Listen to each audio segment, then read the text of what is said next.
Subscribe to Top Tour Zone and press the bell icon and never miss another update. दोस्तों, आज हम आपको बताएंगे हरिद्वार में लगने वाले महाकुंभ के बारे में। भारत में कुंभ मेले का खासा महत्व है। हर 12 वर्षों में लगने वाला कुंभ मेला देश में महत्वपूर्ण पर्व के रूप में मनाया जाता है। कई दिनों तक चलने वाले कुंभ मेले में देश विदेश से लाखों श्रद्धालु आकर यहाँ स्नान करते हैं। कुंभ मेला देश में 4 जगहों प्रयागराज, हरिद्वार, उज्जैन और नासिक में लगता है। इस बार कुंभ मेला धर्म नगरी हरिद्वार में हुआ। इसकी महत्ता को देखते हुए यूनेस्को भारत के कुंभ मेले को मानवता के अमूर्त सांस्कृतिक धरोहर के रूप में मान्यता दे चुका है।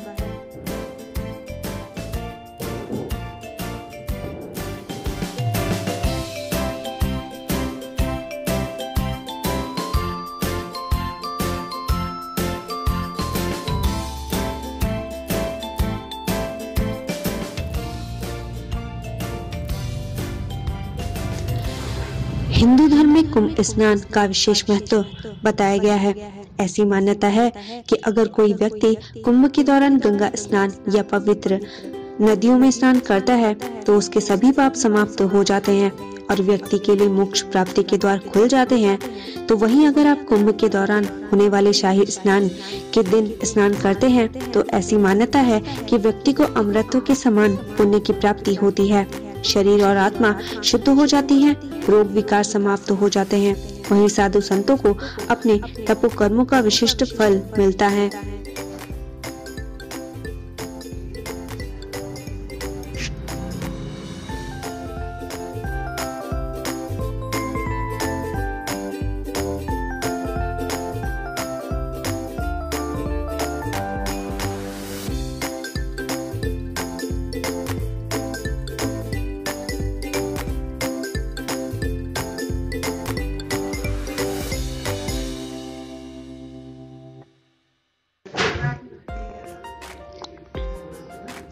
शाही स्नान का नियम यही है कि दिन के पहले अलग अलग अखाड़ों के साधु स्नान करते हैं और उसके बाद ही आम जनता को स्नान करने का मौका मिलता है।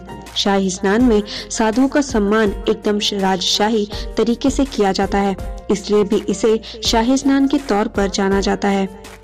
हिंदू धर्म में पितृ का भी बहुत महत्व है और मान्यता है कि अगर कुंभ के दौरान पवित्र नदियों में स्नान किया जाए तो इससे पितृ भी शांत हो जाते हैं और व्यक्ति पर उनका आशीर्वाद बना रहता है।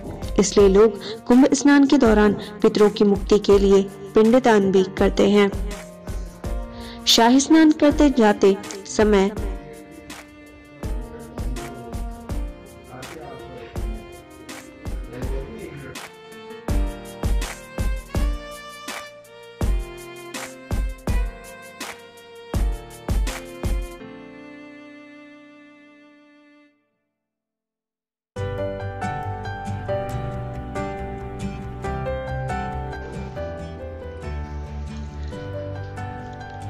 शाही स्नान करने जाते समय साधु संत अपनी अपनी परंपरा अनुसार हाथी या घोड़ों पर सवार होकर बैंड बाजे के साथ या फिर राज्य से पालकी में निकलते हैं। आगे नागाओं की फौज होती है और पीछे महंत मंडलेश्वर, महामंडलेश्वर और आचार्य महामंडलेश्वर होते हैं। शाही स्नान कुंभ का सबसे बड़ा आकर्षण होता है और पवित्र स्नान के बाद साधु संत आसपास के मंदिरों के दर्शन कर अपने मूल स्थान पर लौट जाते हैं। कुंभ का मतलब कलश होता है, इसलिए इसे उत्सव का कलश भी कहा जाता है। पौराणिक कथाओं के अनुसार इसे अमृत का कलश भी कहा जाता है। अब हम आपको बताते हैं कि महाकुंभ की मान्यता क्या है। कहा जाता है कि एक बार देवों से उनकी शक्तियां छीन ली गई थी। अपनी ताकत फिर से हासिल करने के लिए वे असुरों के साथ सागर का मंथन कर अमृत निकालने के लिए सहमत हुए। देवों और असुरों में सहमति बनी कि दोनों आपस में अमृत की बराबर हिस्सेदारी करेंगे। दुर्भाग्यवश देवों और असुरों में सहमति नहीं बनी और दोनों 12 साल तक एक दूसरे से लड़े। इसी दौरान गरुड़ अमृत से भरे कलश को लेकर उड़ गया।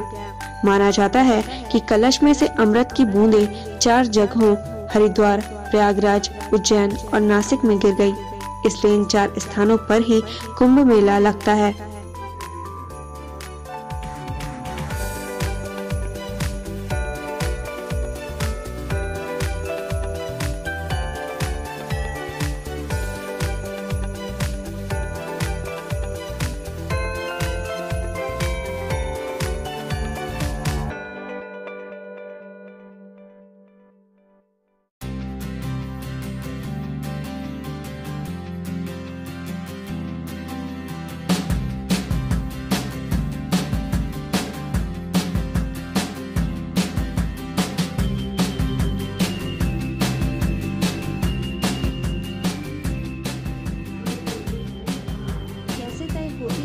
कैसे तय होती है तारीख? ज्योतिषीय भविष्यवाणियां और धार्मिक विचार मेले की तारीखें तय करने में एक भूमिका निभाते हैं। कुंभ मेला हरिद्वार, प्रयागराज, उज्जैन और नासिक में हर 12 वर्षों में लगता है। यहाँ ये भी बता दें कि हर 6 वर्षों में अर्ध कुंभ मेला का भी आयोजन होता है। इसके अलावा प्रयागराज में संगम पर हर साल माघ मेला, जो जनवरी से फरवरी के मध्य से हिंदू कैलेंडर के अनुसार में मनाया जाता है। इस माघ मेले को अर्ध कुंभ मेला और कुंभ मेला के रूप में भी जाना जाता है। यह 6वें और 12वें वर्ष में होता है। अब हम आपको बताते हैं कि स्नान की मान्यताएं क्या हैं। सभी रस्मों में पवित्र स्नान काफी महत्वपूर्ण माना जाता है।